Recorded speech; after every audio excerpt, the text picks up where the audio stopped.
Welcome to Sports Live presented by Cool. আপনাদের সঙ্গে আছে আমি সঞ্জনা আইভি। হোয়াইট ওয়াশ হলেও এই সিরিজে বাংলাদেশ খুব খারাপ পারফর্ম করেনি বলছেন West Indies allrounder Akeal Hosein. জানালেন ম্যাচের গুরুত্বপূর্ণ ছোট ছোট মুহূর্তে আমরা ভালো করায় জয় পেয়েছি। বিশ্বকাপের আগে এই জয়টা আমাদের প্রয়োজন ছিল। সম্মিলিত পারফরম্যান্স হওয়াটা সবচেয়ে সুস্থির। This was a tremendous series, tremendous comeback for West Indies. How you evaluate your performance or your team performance? I thought my performance was okay. আমার পারফরমেন্স ঠিকঠাক ছিল, তবে উন্নতির আরও জায়গা আছে। তবে দল হিসেবে খুব ভালো করছি আমরা। আমার সবচেয়ে ভালো লাগে কারো একক পারফরমেন্সে জিতিনি আমরা, সম্মিলিত পারফরমেন্স এসেছে। এমন দলীয় পারফরমেন্স অসাধারণ কিছুর ইঙ্গিত দেয়। Those kind of things happening in a team when multiple players putting their hands up and winning the series for the team, that's an excellent sight. Why did Bangladesh lose the series? Why do they do wrong? It's hard to put things into context and into perspective. খুব কঠিন বলা বাংলাদেশ কেন হারলো। এমন একটা series ছিল না যেখানে এক দল অসাধারণ খেলেছে, অন্যটা খুব খারাপ। দুই দলের পারফরমেন্স ছিল কাছাকাছি। ম্যাচের ছোট ছোট কিছু গুরুত্বপূর্ণ মুহূর্তে আমরা এগিয়ে থাকায় জয় পেয়েছি। Small moments, crucial moments.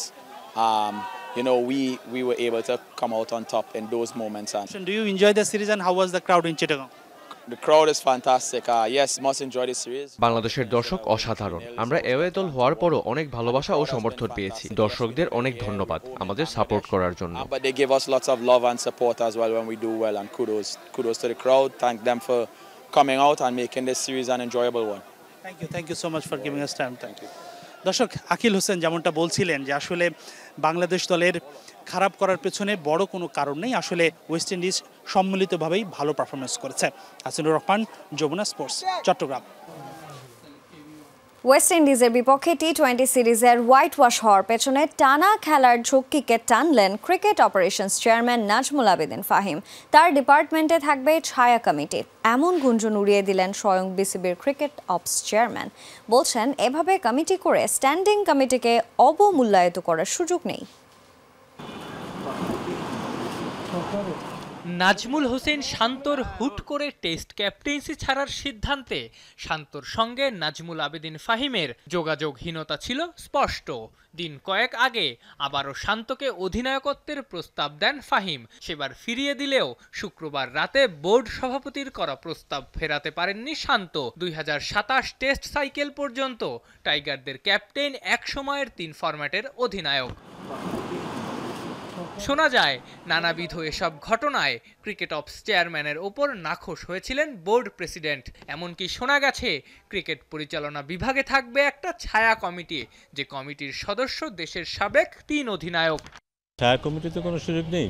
বিসিবিরই প্রত্যেকটা কমিটিতে স্ট্যান্ডিং কমিটি আছে এবং সেই স্ট্যান্ডিং কমিটি যখন পূর্ণাঙ্গ রূপে কাজ করবে তারাই সব সিদ্ধান্ত নেবে। এখানে ছায়া কমিটি হবার কোনো সুযোগ নেই। বাট যেটা হয় যে বাংলাদেশ ক্রিকেট বোর্ডে এখানে অনেক এক্স ক্রিকেটার আছে, অনেক বল না, কিছু সংখ্যক এক্স ক্রিকেটার আছে যাদের যথেষ্ট অভিজ্ঞতা আছে এবং তারা যথেষ্ট সময় কাটিয়েছে ক্রিকেট বোর্ডে। যে কোনো বিষয়ে তাদের সাথে আলোচনা হতে পারে। সেটা একটা, আমি যদি একটা বিদেশি কোচ নিতে চাই, হেড কোচ নিতে চাই, একটা স্পেশাল কমিটি করে সেটা করা যেতে পারে। আমরা যদি একজন ক্যাপ্টেন নির্বাচন করতে চাই, সেটা স্পেশাল একটা কমিটি করে সেটা করা যেতে পারে। এসব হতেই পারে। তার মানে এই না যে স্ট্যান্ডিং কমিটিকে অবমূল্যায়ন করার কোনো সুযোগ আছে। ওয়েস্ট ইন্ডিজের সাথে টি-20 সিরিজে 3-0 হোয়াইট ওয়াশ হয়েছে বাংলাদেশ দল। টানা 4 সিরিজ জয়ের পর এই হারের পেছনে ক্রিকঅপস চেয়ারম্যান টেনেছেন টানা খেলার ঝক্কিকেও। শেষ 4 মাসে টাইগাররা খেলেছে 29টা ম্যাচ, যার মধ্যে 20টাই টি-20। বেশ অনেক দিন ধরে আমাদের দল কিন্তু কিছু কিছু খেলোয়াড় তো একেবারে কন্টিনিউয়াসলি ক্রিকেটের মধ্যে আছে, খুব কমই বিশ্রাম পাচ্ছে। একটু বিশ্রাম পেলে ভালো হতো, but this is no excuse. আমার মনে হয় যে নিশ্চয়ই আমরা কিছুদিন বিরতি পাবো, রেস্ট পাবো, এখান থেকে দল আবার ঘুরে যাবে, আবার ভালো খেলা শুরু করবে। মনোবিদ হিসেবে ডেভিড স্কটিকে নিয়োগের কথা থাকলেও শিডিউল জটিলতায় তার সঙ্গে চুক্তি করছে না বিসিবি। দীর্ঘমেয়াদে কাজ করতে পারবেন এমন কারো খোঁজ করছে বোর্ড। ফরম্যাট ভেদে ব্যাটিং কোচ নিয়োগেরও পরিকল্পনা আছে ম্যানেজমেন্টের। আফনান পিয়াল, যমুনা স্পোর্টস, ঢাকা। নতুন চক্রের টেস্ট চ্যাম্পিয়নশিপের অধিনায়কত্বের জন্য নাজমুল হোসেন শান্তর উপরই ভরসা রাখছে বিসিবি। এক বিজ্ঞপ্তিতে শান্তর নেতৃত্ব গুণে সন্তুষ্ট প্রকাশ করে নেতৃত্ব চালিয়ে যাওয়ার ঘোষণা দেন বোর্ড সভাপতি আমিনুল ইসলাম বুলবুল। এদিকে টেস্ট ক্রিকেটে অধিনায়কত্ব চালিয়ে যাওয়ার বিষয়টিকে বেশ সম্মানের বলে জানান নাজমুল হোসেন শান্ত। আমি বাংলাদেশ দলের অ্যাজ এ টেস্ট ক্যাপ্টেন হিসেবে স্টেপ ডাউন করছি। আমি টেস্ট ফরম্যাটে আর কন্টিনিউ করতে চাই না। চলতি বছরের জুনে শ্রীলঙ্কার বিপক্ষে টেস্ট সিরিজে হারের পর এভাবেই বনেদি ফরম্যাটের ক্রিকেটের নেতৃত্ব থেকে নিজেকে সরিয়ে নেওয়ার কথা জানান নাজমুল হোসেন শান্ত। 14 ম্যাচে টাইগারদের নেতৃত্ব দিয়ে সর্বোচ্চ 5টি টেস্ট জিতে সফল অধিনায়ক হিসেবে সবার উপরে এই ক্রিকেটারের নাম। তবে ড্রেসিং রুমে 3 অধিনায়ক থাকার প্রয়োজন নেই জানিয়ে সে সময় দলের ভালোর জন্য নেতৃত্ব থেকে সরে যাওয়ার কথা জানান শান্ত। টোটালি টিমের বেটারমেন্টের জন্য এই ডিসিশনটা আমি নিয়েছি। এরপরে বাংলাদেশ আর টেস্ট খেলেনি, যে কারণে বিসিবির প্রয়োজন পড়েনি টেস্ট অধিনায়ক ঘোষণা করার। তবে 2025-2027 টেস্ট চ্যাম্পিয়নশিপ চক্রে নাজমুল শান্তর উপরই ভরসা রাখছে বোর্ড। বিসিবি সভাপতি আমিনুল ইসলাম বুলবুল এক বিজ্ঞপ্তিতে তা নিশ্চিত করেন। শান্তর নেতৃত্ব গুণ দলের উন্নতিতে ভূমিকা রেখেছে। অধিনায়ক হিসেবে মাঠে তার উপস্থিতি দলকে অনুপ্রাণিত করে। টেস্ট ক্রিকেট নিয়ে শান্তর ধৈর্য, প্রতিশ্রুতি ও ভালো বোঝাপড়া আছে। বোর্ড মনে করে নেতৃত্বের ধারাবাহিকতা আমাদের নতুন টেস্ট চ্যাম্পিয়নশিপ চক্রে ভালো করার প্রেরণায় এগিয়ে নিতে সাহায্য করবে। টেস্ট ক্রিকেটে অধিনায়কত্ব চালিয়ে যাওয়ার বিষয়টিকে বেশ সম্মানের বলে জানিয়েছেন নাজমুল হোসেন শান্ত। বাংলাদেশ টেস্ট দলের নেতৃত্ব চালিয়ে যেতে পেরে আমি সম্মানিত বোধ করছি। বোর্ড আমার অধিনায়কত্বে যে আস্থা ও বিশ্বাস দেখিয়েছে তার জন্য আমি কৃতজ্ঞ। দেশকে নেতৃত্ব দেয়া আমার জীবনে সবচেয়ে গর্বের বিষয়। আমাকে যে দায়িত্ব দেওয়া হয়েছে তা পূর্ণ নিষ্ঠার সঙ্গে পালন করার সর্বোচ্চ চেষ্টা করব। কয়েক মাস আগেও দেশের ক্রিকেটের 3 ফরম্যাটের অধিনায়ক ছিলেন নাজমুল শান্ত। এরপর টি-20তে লিটন কুমার দাস ও ওয়ানডেতে টাইগারদের নেতৃত্বে দায়িত্ব দেওয়া হয় মেহেদী মিরাজকে। নাসিফ শুভ, যমুনা স্পোর্টস। জাকের আলী ব্যাট করতে নামলে গ্যালারি থেকে ভেসে আসে দুয়োধ্বনি। ব্যাটারদের পারফরম্যান্স এতটাই হতশ্রী যে ঘরের মাঠের গ্যালারি থেকেও আসে না সমর্থন। বাংলাদেশ দলে মিডল অর্ডার বলতেও যেন কিছু নেই। উইন্ডিজের বিপক্ষে 3 ম্যাচে খেলেছে 3 ভিন্ন সেটআপ, সফলতা আসেনি একবারও। লিটন বলছেন বিশ্ব ক্রিকেটে এগিয়ে গেছে অনেক, বাড়াতে হবে স্কিল। ওয়েস্ট ইন্ডিজের বিপক্ষে দ্বিতীয় টি-20তে যখন জাকের আলী ব্যাটিংয়ে নামলেন সাগরিকা জুড়ে, তখন দুয়োধ্বনি। এটা হতে পারত হাততালি, কিন্তু ব্যাট হাতে সাম্প্রতিক ফর্ম এতটাই বাজে যে ঘরের মাঠের গ্যালারি থেকেও আসে না সমর্থন। শুধু জাকেরই নয়, মিডল অর্ডারে দৈন্য দশাটা পরিণত হয়েছে টাইগারদের দুরারোগ্য ব্যাধিতে। আদৌ কি মিডল অর্ডার বলতে কিছু আছে বাংলাদেশ দলে? উইন্ডিজের বিপক্ষে প্রথম টি-20তে 4, 5 ও 6 নম্বরে খেলানো হয়েছে হৃদয়, শামীম ও সোহানকে। হৃদয় 25 বলে 28, শামীম 1 আর সোহান করেছেন 5 রান। দ্বিতীয় ম্যাচে একটা বদল, হৃদয়, জাকের, শামীম, রান 12, 17 আর 1। Strike rate 100 পেরোয়নি একজনেরও। তৃতীয় ম্যাচে গোটা মিডল অর্ডারই বদলে ফেলা হয়েছে। ওপেনার সাইফ খেললেন নাম্বার 4-এ, রিশাদ 5 আর সোহান 6-এ। ফলাফল একই, 3 জন মিলে করেছেন 27। তবে উইন্ডিজের কাছে ধবল ধোলাইয়ের পর জাকেরকে নিয়ে আলাদা প্রশ্ন সামলাতে হয়েছে অধিনায়ক লিটন দাসকে। এখান থেকে কামব্যাকের একটাই অপশন, নিজেকে সাহস রাখা, খুব একটা চিন্তিত না হওয়া। কারণ আপনি চিন্তা করলে নেগেটিভ চিন্তাটাই বেশি আসবে, পজিটিভ আসবে না। যদি সে পজিটিভ চিন্তা করতে পারে তার জন্য খুবই ভালো। অলওয়েজ বলবো যে এরকম যখন স্ট্রাগল মানুষ করে তখন নিজেকে ব্যাক করা, নিজেকে সময় দেওয়া এবং যেসব মানুষগুলো তাকে হেল্প করে সবসময় তাদের সাথে উঠা বসা করা। আমার মনে হয় সে শীঘ্রই কামব্যাক করবে এবং ভালো মতনই কামব্যাক করবে। একজন ক্রিকেটারের খারাপ সময় যাওয়াটা স্বাভাবিক, তবে সোশ্যাল মিডিয়ার এই যুগে সেই খারাপ সময়টা কতটা খারাপ হতে পারে তা হাড়ে হাড়ে টের পায় এ প্রজন্মের ক্রিকেটাররা। ইমরুল কায়েস, মোহাম্মদ মিঠুন থেকে শুরু করে শান্ত, লিটন কিংবা হালের জাকের আলী, নিজের খারাপ সময়ের অভিজ্ঞতা থেকে ফিরে আসার আশা দেখালেন লিটন। আমি যে জিনিসটা চেয়েছিলাম যে প্রেশার থেকে ওভারকাম করে আসা, আমরা ওই জিনিসটা পারিনি। প্রেশারে তো আমরা পড়েছি, 3টা গেমেই পড়েছি, বাট আমরা ওভারকাম করে আসতে পারিনি। এটা একটা কনসার্নের জায়গা যে আমরা কীভাবে ওখান থেকে ওভারকাম করব। আই হোপ যে আমি যেটা বললাম যে অনেক সময় ক্রিকেটাররা অনেক ক্রিকেট খেলে ফেললে অনেক ফ্যাটিকনেস চলে আসে। আপনি অনেক সময় অনেক কিছু চেষ্টা করেন দেওয়ার জন্য, বাট অনুকূলে থাকে না কোনো সময়। সো আমার মনে হয় এই একটা সিরিজ তেমন হতে পারে। অনেকদিন ধরে ক্রিকেট খেলতেছে, আই হোপ যে আবার যখন ব্রেক পাবে প্লেয়াররা আবার রিস্টার্ট করবে, ভালো কিছু দিতে পারবো আমরা। এক তানজিদ তামিম ছাড়া উইন্ডিজ সিরিজে ব্যাট হাতে ব্যর্থতার কাতারে ফেলা যায় প্রত্যেককেই। টি-20তে টাইগার ব্যাটারদের শর্ট খেলার সীমাবদ্ধতা নিয়ে নতুন করে শুরু হয়েছে সমালোচনা। লিটন বলছেন বিশ্ব ক্রিকেট এগিয়ে গেছে অনেকটাই, দুর্বলতা কাটিয়ে তাই বাড়াতে হবে শর্ট খেলার বৈচিত্র্য। রঞ্জন শান্ত, যমুনা স্পোর্টস। কক্সবাজারে সাগর তীর ঘেঁষে ৪২ কিলোমিটার দীর্ঘ ম্যারাথনে অংশ নিলেন দেশি বিদেশি ১,৫০০ দৌড়বিদ। স্নিগ্ধ প্রকৃতি আর মনোরম পরিবেশে দৌড়ে মুগ্ধ সবাই। সুস্বাস্থ্য রক্ষা এবং মাদক ও মোবাইল আসক্তি থেকে দূরে থাকার বার্তা দেন তারা। জমজমাট এই আয়োজনের মিডিয়া পার্টনার যমুনা টেলিভিশন। ভোরের আলো ফোটেনি তখনও, প্রকৃতিতে শীতের আগমনী বার্তা, হালকা কুয়াশার চাদর। ঠিক এমন সময়ে দৌড়বিদরা জড়ো হন কক্সবাজার সমুদ্র সৈকতের লাবণী পয়েন্টে। 4 ক্যাটাগরিতে ভাগ হয়ে শুরু হয় ৪২ কিলোমিটার দীর্ঘ ম্যারাথন। লাবণী বিচ পয়েন্ট থেকে দৌড়বিদরা হলিডে মোড়, থানা রোড, খুরুশকুল, চৌফলদণ্ডি, পোকখালী, ইসলামপুরের খান বিচ অতিক্রম করে পুনরায় লাবণী বিচে এসে দৌড় শেষ করেন। ম্যারাথনে দেশ বিদেশের প্রায় ১,৫০০ প্রতিযোগী অংশ নেয়। গ্রামের মেঠো পথ বেয়ে মনোরম পরিবেশে দৌড়ে মুগ্ধ সবাই। আমাদের দেশের যে অবস্থান, সেই অবস্থান থেকে ডে বাই ডে আমাদের এখানে রানিং কমিউনিটি এবং ম্যারাথনের যে ডেভেলপমেন্ট, এটা ডে বাই ডে হচ্ছে। তো ম্যারাথন ঘন ঘন আয়োজন করলে সেখানে আমাদের যুব সমাজ তাতে আগ্রহী হবে। আয়োজকদের বলবো ইন ফিউচারে রানের ক্ষেত্রে ট্র্যাকটাতে আরেকটু গুরুত্ব দেওয়ার জন্য। গরম ছিল না, কিন্তু ঠান্ডা ছিল, ঠান্ডার মধ্যে খুব ভালো লাগছে। Running is not a choice, running is not an option, it's a lifestyle. সমুদ্রের পাশে সুন্দর এই ট্র্যাক, বাকখালী ব্রিজ অসাধারণ, এক্সিলেন্ট লাগতেছে ভাই, এক্সিলেন্ট কক্সবাজারে। Every step for wellness and the ocean প্রতিপাদ্য নিয়ে আকিজ বাইসাইকেল কক্সবাজার ম্যারাথনে অংশ নিয়ে 3 ঘন্টা ৪৫ মিনিটে সর্বোচ্চ ৪২ কিলোমিটার দৌড়ে সেরা হন সিলেট থেকে আসা রহিম উদ্দিন। জার্মানির রাজধানী বার্লিং একটা ম্যারাথন হয়, এই জায়গায় যাওয়ার, এই জায়গায় কোয়ালিফাই টাইমিং আমার আছে ইনশাল্লাহ। যদি এরকম ভালো স্পন্সর পাই তাহলে ইনশাল্লাহ যাবো। ম্যারাথনে পুরুষের পাশাপাশি নারীর অংশগ্রহণও বাড়ছে। যুব সমাজকে মাদক ও মোবাইল আসক্তি থেকে বাঁচাতে এমন আয়োজন জরুরি বলছেন তারা।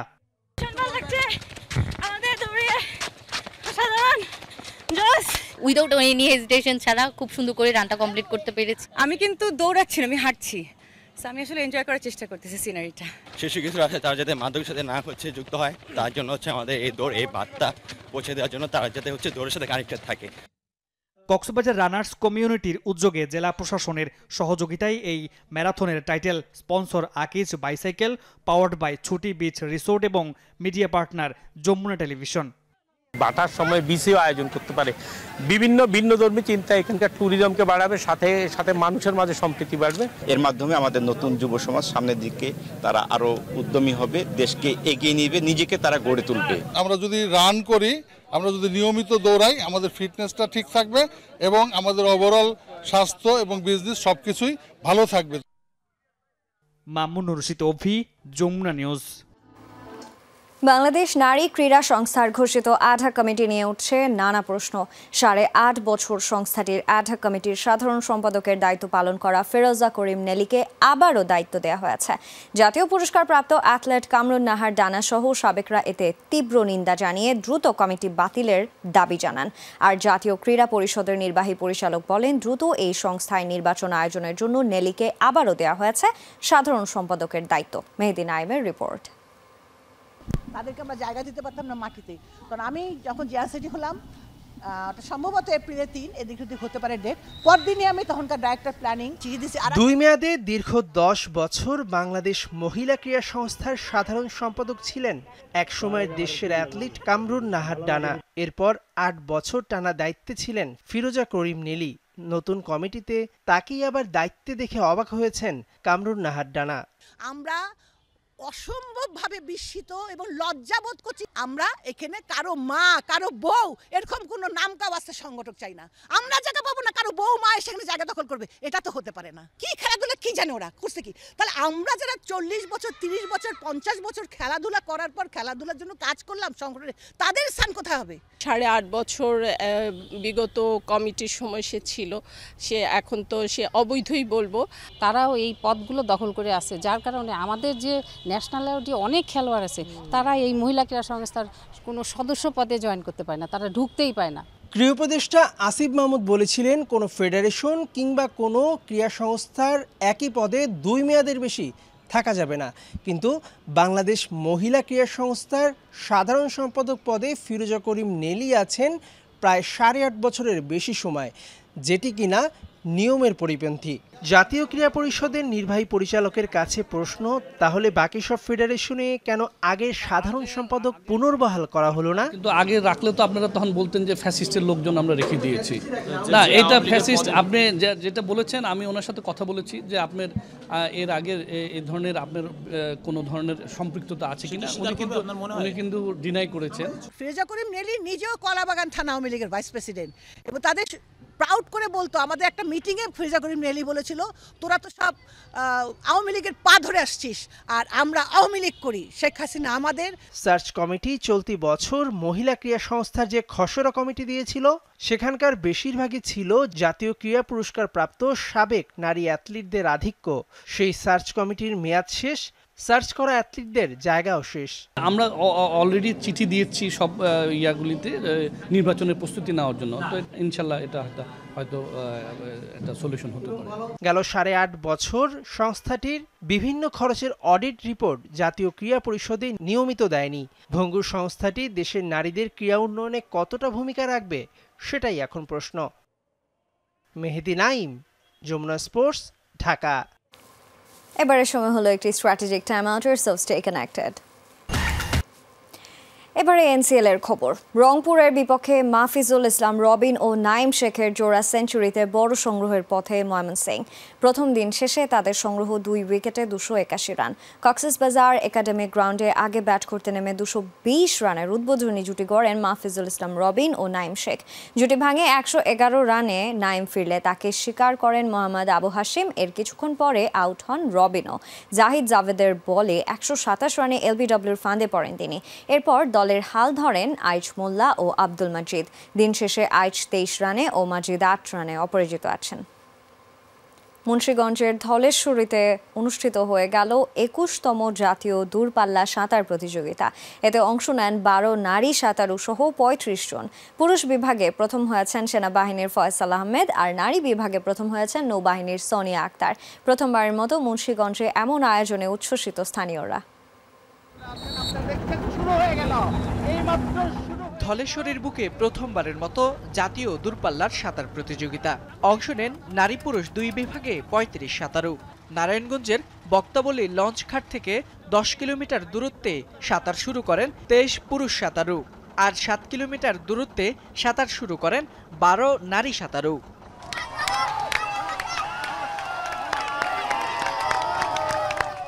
ধলেশ্বরীর বুক চিরে সাঁতারুরা পাড়ি দিলেন নির্ধারিত সীমা। 1 ঘন্টার কিছু সময়ের ব্যবধানে মুন্সিগঞ্জ লঞ্চঘাটের শেষ সীমানায় পৌঁছান সাঁতারুরা। পুরুষ বিভাগের সেনাবাহিনীর ফয়সাল আহমেদ 10 কিলোমিটার পাড়ি দিতে সময় নেন 1 ঘন্টা 28 মিনিট, আর নারী গ্রুপে নৌবাহিনীর সোনিয়া আক্তার টুম্পা 7 কিলোমিটার পাড়ি দিতে তার সময় নেন 1 ঘন্টা 7 মিনিট। খুবই ভালো লাগছে, আমাদের ধলেশ্বরী নদী এত সুন্দর, এখানে দূরপাল্লা সাঁতার হচ্ছে, অবশ্যই খুবই ভালো লাগছে। অনেক ভালো লাগতেছে, অনেক দিন পরে সাঁতার প্রতিযোগিতা দেখতেছি। ইংলিশ চ্যানেল বিজয়ী ব্রজেন দাস ও মোশাররফ হোসেন খানের স্মৃতি বিজড়িত মুন্সিগঞ্জ এবং পাশের জেলা নারায়ণগঞ্জের বিপুল দর্শক উপভোগ করেন এই প্রতিযোগিতা। আমি সেনাবাহিনীর পক্ষ হয়ে টানা 7 বার খেলেছি, 7 বারই চ্যাম্পিয়ন হয়েছি। আলহামদুলিল্লাহ আমার কাছে খুবই ভালো লাগছে যে আমার যে ব্যক্তিগত চ্যাম্পিয়নটা এটা আমি ধরে রাখতে পারছি। ভালো লাগছে, আমার সাপোর্ট করছে কোচ এবং আমার হাজব্যান্ড, তারা সাপোর্ট করছে আমাকে, এবং আমার সংস্থা অনেক সাপোর্ট করছে যে প্রথম হওয়ার চেষ্টা, মানে আমার ইচ্ছা ছিল যে ভালো কিছু করার আর কি, সেটা সফল হইতে পেরেছি, তার জন্য অনেক খুশি লাগছে। আর আয়োজনে প্রধান অতিথি ছিলেন সুইমিং ফেডারেশনের সভাপতি ও নৌবাহিনীর প্রধান। পরে বিজয়ীদের হাতে তুলে দেন পুরস্কার। এ সময় তিনি বলেন, সাঁতারের ঐতিহ্য ধারণকারী মুন্সিগঞ্জে সাঁতারের ট্রেনিং কোর্স চালু করা হবে। আমরা এখানে একটা বিশেষ প্রোগ্রাম চালু করে এখান থেকে আমরা কৃতি কয়েকজন সাঁতারুকে নিয়ে আমরা সুইমার ট্যালেন্ট হান্ট প্রোগ্রামের মধ্যে অন্তর্ভুক্ত করে দিব, এবং আমার বিশ্বাস এর মধ্যে থেকে নবীন সাঁতারুরা আরও উদ্দীপ্ত হবে, উৎসাহ পাবে, এবং ভবিষ্যতে মুন্সিগঞ্জ থেকে জাতীয় এবং আন্তর্জাতিক পর্যায়ে ভালো সাঁতারু আমরা দেখতে পাবো ইনশাআল্লাহ। বাংলাদেশ সুইমিং ফেডারেশনের এই আয়োজনে পৃষ্ঠপোষকতা করে বাংলাদেশ নৌবাহিনী। ফয়সাল মাহমুদ, যমুনা নিউজ, মুন্সিগঞ্জ। শেষ হতে যাচ্ছে অপেক্ষার প্রহর। ক্যাম্প নুতে ফিরছে বার্সেলোনা। প্রায় 900 দিন পর আগামী শুক্রবার নতুন রূপে সাজানো ক্যাম্প নুতে মাঠে নামবে দল। আর গ্যালারিতে বসে ইয়ামাল লেভানডফস্কিদের অনুশীলন উপভোগ করবেন সমর্থকরা। পাশাপাশি 30 বছর পর আবারও ইউরোপ সেরার লড়াইয়ের মঞ্চ হতে পারে বার্সেলোনার এই মাঠ। কত ঐতিহ্য আর ইতিহাসের সাক্ষী বার্সেলোনার ক্যাম্প নো। সময়টা 1999 সাল। সবারই মনে গেঁথে আছে বায়ার্ন ম্যানিউর সেই ঐতিহাসিক লড়াই। মহানাটকীয় সেই ফাইনালে বাভারিয়ানদের কাঁদিয়ে শেষ হাসি হাসে রেড ডেভিলরা। এরপর আর কোনো শিরোপার লড়াইয়ের মুখ দেখেনি অনেক ঐতিহাসিক সেই নো ক্যাম্প। তবে শেষ হচ্ছে অপেক্ষার প্রহর। আবারও চ্যাম্পিয়ন্স লিগ ফাইনাল আয়োজনের স্বপ্ন দেখছে স্টেডিয়ামটি। 30 বছর পর আবার ইউরোপ সেরা লড়াইয়ের মঞ্চ হতে পারে বার্সেলোনার এই মাঠ। তবে তার প্রতিদ্বন্দ্বী হিসেবে আছে লন্ডনের ওয়েম্বলি স্টেডিয়াম। গত বছরও ফাইনালের মঞ্চ ছিল এই মাঠ। 99 এর ফাইনালে ক্যাম্প নুর ধারণ ক্ষমতা ছিল 90,245 জন। এবার সংস্কারের পর এখানে দর্শক ধারণ ক্ষমতা বেড়ে হবে 1,05,000, যার ফলে ইউরোপের সবচেয়ে বড় স্টেডিয়ামের তালিকার শীর্ষে নাম লিখিয়েছে বার্সেলোনার ক্যাম্প নো। তাই তো 2029 ফাইনাল আয়োজনে এগিয়েও আছে এই স্টেডিয়ামটি। এর আগেই আরও একটি সুসংবাদ বার্সা ভক্তদের জন্য।